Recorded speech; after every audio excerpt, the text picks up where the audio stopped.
All right, so this is going to be part two of the introductory lecture for the vertebrate zoology lab. Now, not only are we going to be discussing a lot of uh, comparative zoology, we're going to be comparing different features of different organisms and the similarities as well as the differences. We're also going to be, focusing in on just the nature of biodiversity.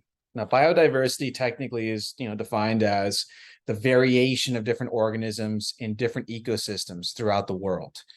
Um, Biodiversity is manifold in terms of its utility. If you were to look at it in a utilitarian framework, biodiversity is important so that different niches in ecosystems can be occupied by different organisms so that you can have effectively a transfer of energy from one aspect of the ecosystem to another. So a lot of times we refer to that as trophic levels. So for instance, with trophic levels, you have multiple different levels. You have the primary producers. So those are going to be your plants, organisms that are able to photosynthesize, a lot of your autotrophs. So they're able to metabolize with the use of sunlight, external radiation, things like that. Then you have your primary consumers. A lot of those are going to be your insects. Those are going to be ungulates, aka hoofed animals, anything that's a grazing type organism.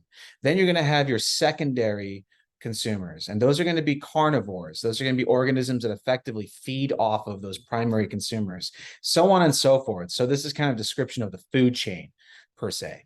And then you have your apex predators. Those are the organisms that sit at the very top, and they can effectively consume any of the organisms below them, right? They can consume primary consumers, secondary consumers. They can even sometimes, if they're omnivores, they can also consume off of those primary producers. And then you have saprophytic organisms. Those are the type of organisms that feed off of detritus or dead, rotting biological matter. So those are going to be like your fungus type organisms. And so biodiversity is really essential in maintaining the order of the ecosystem, right? The ecosystem is very delicately balanced. It's very susceptible to minute changes. If you wipe out one organism completely through extinction, that is going to have a rippling effect that's going to affect all the other organisms in that ecosystem. So take, for instance, nowadays we have a problem with bee populations. There's been a lot of colony breakdown, colony collapse syndrome. Now, a lot of scientists in the community don't really fully understand what is the precise cause of colony collapse syndrome, but a lot of folks think that it's due to pesticide use. So a lot of our nicotinic type pesticides are thought to be having a serious detrimental implication on bee populations. Now, if bee populations are wiped out, they're one of our main sources of pollination. So in order for our plants, our crops to be pollinized, they have to be pollinized by bees. If you wipe out bees, you no longer are able to pollinate the majority of our plants, and that's going to have a rippling effect downstream. So biodiversity is very important in that. And one of the greatest passages in the Bible is in regards to Genesis and how God created all the organisms that we find on Earth. Every single one of these organisms have a critical role to play in the fine and delicate balance of life on Earth. All the small creatures that crawl on the ground, all the large creatures that graze, the creatures that are able to fly, all of our livestock. These are all very important aspects of a biodiverse environment. Now, we already talked a little bit about terminology with biology is the study of life and organisms like that. And let's go into a little more nitty gritty. So for the purposes of this class, we're going to be discussing all different facets of the organisms that we're dissecting. So we're going to talk about just gross anatomy, the sheer definition of the structure and function of what those anatomical features do. So we're going to talk about different skeletal features. We're going to be talking about different muscular features. We're going to be talking about different organs in the organ systems. Okay. Now that's going to be big picture overview study of gross anatomy. Then if we start getting a little bit more minute, we start investigating with a greater lens, we're going to start talking about histology. Now, histology is going to be the study of microanatomy. If you take a histological slide or a cross-section of a piece of tissue and you put it on underneath a microscope, you can look at the actual cells and the cell types, what those cell types do. So if it's epithelial layer, you're going to see squamous cells, right? Squamous cells are going to be flat cells that are tightly connected together for the purposes of retaining fluid. They're acting as barriers to prevent fluids from transferring across that layer. If it's ciliated columnar cells that you find, for instance, in your GI tract, if it's cilia and if it has microvilli, that's going to allow for a greater surface area. It's going to allow for absorption of nutrients. That's why you find a lot of those types of cells in your GI tract. So we're going to look at some histological features of different parts of the animals that we're looking at. Then the physiology. It's just basically the study of the function of the actual organ. So down here on these images, you have the heart. So that's going to be looking at the gross anatomy. You can see all the different chambers, whether it's the right, left atrium, the right, left ventricle, what those ventricles do, what the chambers do. And then in the middle here, I have a picture of a neuron. So you can see here's the body of the neuron. You can see the nucleus of the cell where you see all where you would find all the genetic material. So this is basically a histological slide. You can look at it under a microscope. You can observe it. It's a single cellular structure, and you can see what the cell might be doing. So for instance, in a neuron, you're going to see a bunch of projections of axons. Those axons are going to project out, connect to dendrites. It's going to shoot off different neurochemicals so that it can allow for the cells to communicate and perform some sort of physiological function. And then over here, you have a heart pumping. That's essentially part of its physiological nature. The cardiac myocytes are contracting, allowing for blood to pump out of those ventricles to enter into either the circulatory system peripherally or into the respiratory system so that you can allow for gas exchange in the blood. Now, for this class, we're also going to briefly touch on phylogeny. Now, phylogeny is going to be the interrelationship between different species. Now, with a phylogenetic tree, you have one common ancestor, and that common ancestor might branch off and differentiate. That species, where you have the differentiation of species. Two different species might branch off from a common ancestor. Then those individual species might branch off even further. So now you have like a phylogenetic tree with different species that are related to common ancestors. And you can kind of study the similarities and the differentiation of those different organisms. Now, this image over here that I have on the right is one of the first phylogenetic trees developed by Charles Darwin, where he's kind of brainstorming the ways in which these organisms relate to one another. So that's going to be very critical in the study of different organisms in biology. Now, when we study the differences and similarities of different organisms, we wanted to discuss homology as well as analogy. Now, with homology, you have homologous structures. Those structures are going to be very similar, and not only their structure, they're also going to be similar in their physiology. In other words, what those structures actually do to allow the organism to survive. Maybe it's metabolize, maybe it's, movement, things like that. Now, homology basically describes structures that derive from a common evolutionary ancestor. Okay, so we might have a vertebral column. Obviously, we're studying vertebrate zoology. The vertebral column is going to be a homologous structure that arised from a similar ancestor. So you had one vertebrate, it's branches out phylogenetically to two different species. They both have vertebrates. That vertebral column is going to be derived from a similar evolutionary ancestor. I have a couple images here of what these homologous structures might look like. So for instance, you might have a box turtle. The The anterior appendages might be very similar to the appendages seen in a dolphin. So you have the phalanges.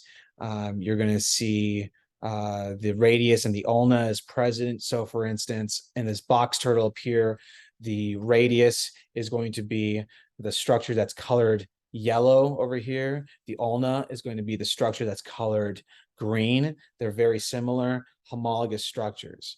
The humerus is going to be very similar. That's going to be the structure that connects the brachium to the shoulder girdle. Now, analogous structures are a little bit different. They're going to be very similar in their functionality, right? They're going to do similar type of things, but they do not derive from a similar evolutionary ancestor. One of the greatest examples of this is going to be the eye of an octopus versus the eye of a human. We're both cephalopods, right? We both have heads, but we have different evolutionary ancestors. Like the octopus, for instance, in the eye, you're going to see the retina of the eye, or the photoreceptors, are going to be found anteriorly for the octopus. That's going to be the first aspect that actually receives photoreception from photons. And then the nerve fibers in the octopus eye is going to be behind the retina. It's going to be behind the photorecepting cells. Now, for human eyes, on the other hand, you're going to see the photoreceptors are going to be behind the nerve fibers.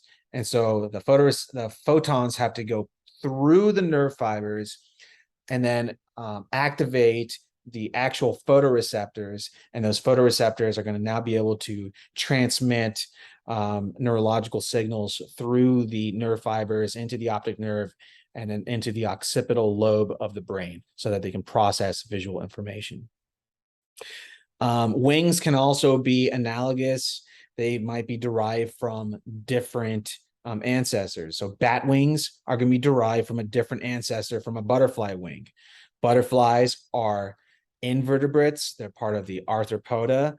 Bats are going to be mammals that are related to mammalian organisms. So they're going to be vertebrates, so true vertebrates with an actual vertebral column, but they're going to have wings that perform similar functions, but they are derived from a different evolutionary ancestor. So we're going to be studying vertebrates as part of the vertebrate zoology lab. Vertebrata, as we already mentioned, are going to be any organisms that have a backbone. Don't be confused. It doesn't have to be a bony structure. It could be a cartilaginous structure. So for instance, in sharks, as well as the lamprey, those are going to be cartilaginous organisms. They don't have bones per se. It's going to be cartilage, but they're still going to be considered members of the vertebrata. Vertebrates are also going to be defined by the presence of jaws. They may have a jaw or they may not have a jaw. If they do have a jaw, they're called gnathans. If they do not have a jaw, they're called agnathans. So gnatha means jaw, and then a means without. So if it's without a jaw, it's going to be an agnathan. If it's with a jaw, it's going to be gnatha. And then we're also going to talk about different types of organisms that have a sucking type mouth. So cyclostomata are going to be organisms that have a sucking type mouth, and that's going to be like your more primitive type vertebrates. So lampreys, for instance, are going to fall within cyclostomata.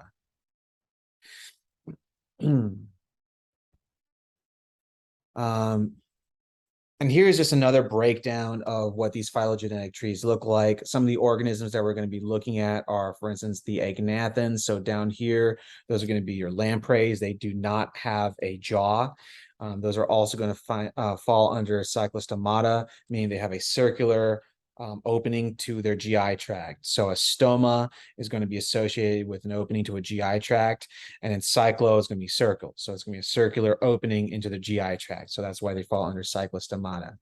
And some of the more higher order organisms that we're going to study include some of the amphibians, so the axolots, aka the mud puppies.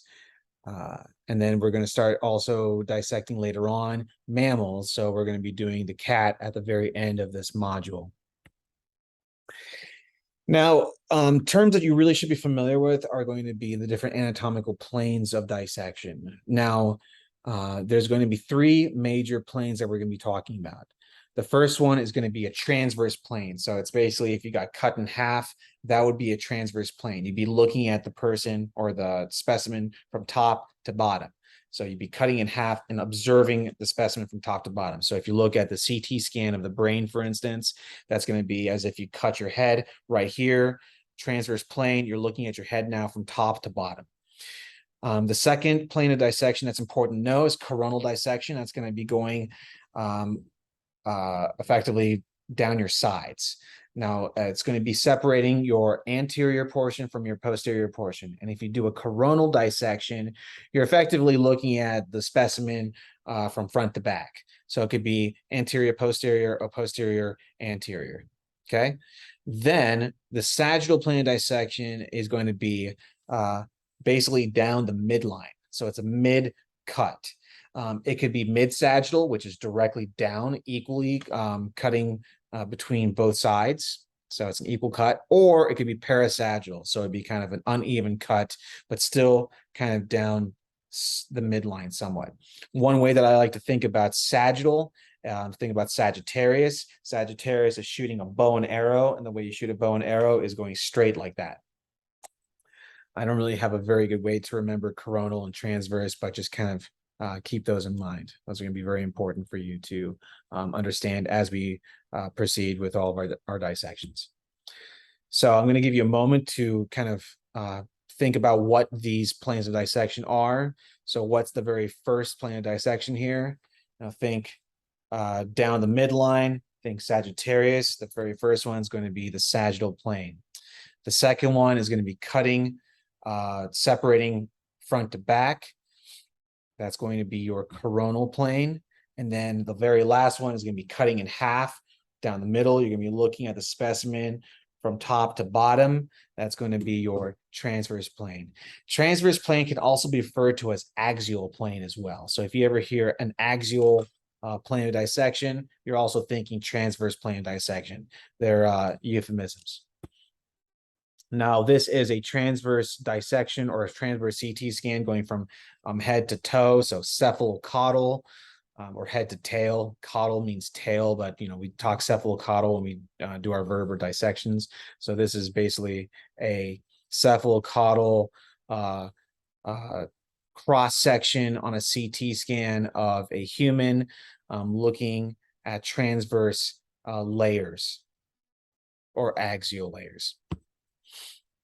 Here are some other representations of what this might look like. So you have anterior, posterior, anterior meaning the front, posterior meaning the back. Now we're going to be dissecting organisms that are either swimming organisms or they're going to be quadrupedal organisms. So they're going to be on a more horizontal plane. So we're going to be using a lot of ventral dorsal terminology. So for instance, on fish, we're going to be talking about the dorsal fin. For us, if humans had a dorsal fin, it would be a posterior fin.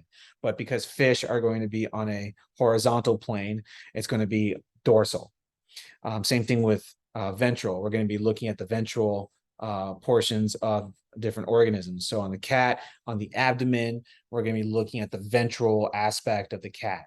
For humans, if we're looking at a bipedal organism that walked on two legs, we would be talking anterior. So just know that posterior is basically a euphemism for dorsal. Anterior is effectively a euphemism for ventral. Cranial or cephalo, cranial, cephalo, kind of similar terminology, caudal. So cephalocaudal, cranial, caudal. That's going to be top to bottom. Other terminology that you need to know is going to be proximal versus distal. proximal, close to the midline, distal, further away from the midline. Medial is going to be right down the center. Lateral is going to be away from the center. So medial, close to the center, lateral, away from the center.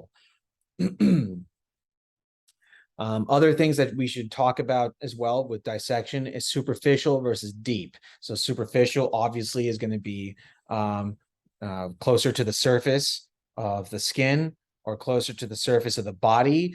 Deep is going to be further away from the surface. So think about your deep tissue layers, for instance.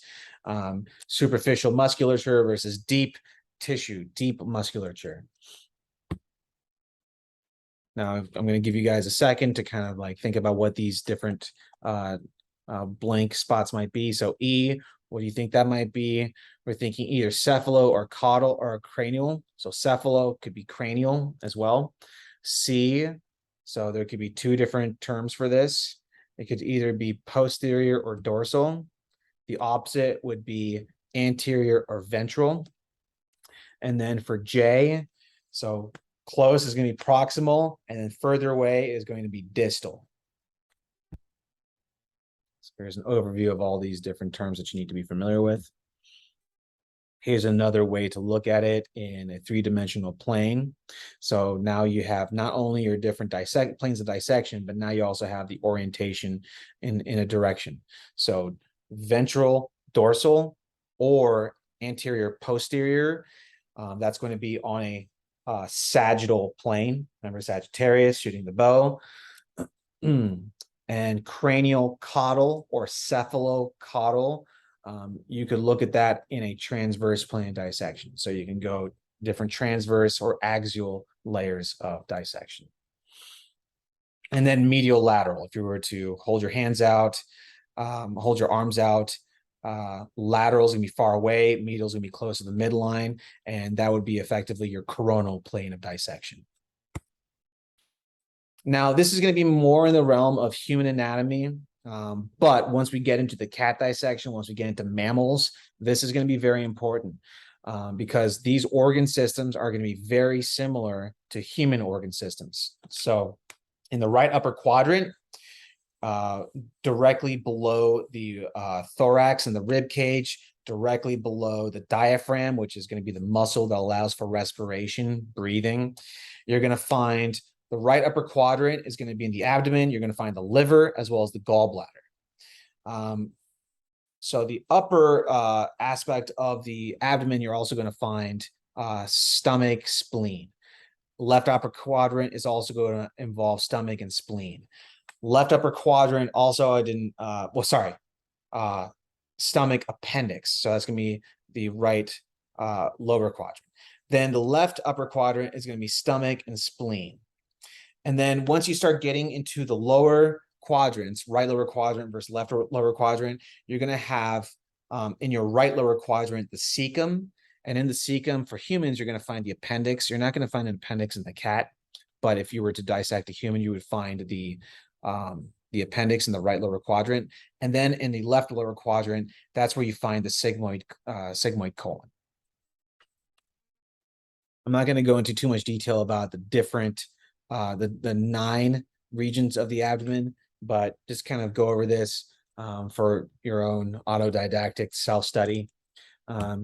It's good to know your quadrants when we're talking about mammalian dissection for the abdomen, but if you start getting into the 9 quadrants, that gets into a little bit too much detail. That's going to be more in the realm of human medicine. Let's move forward here.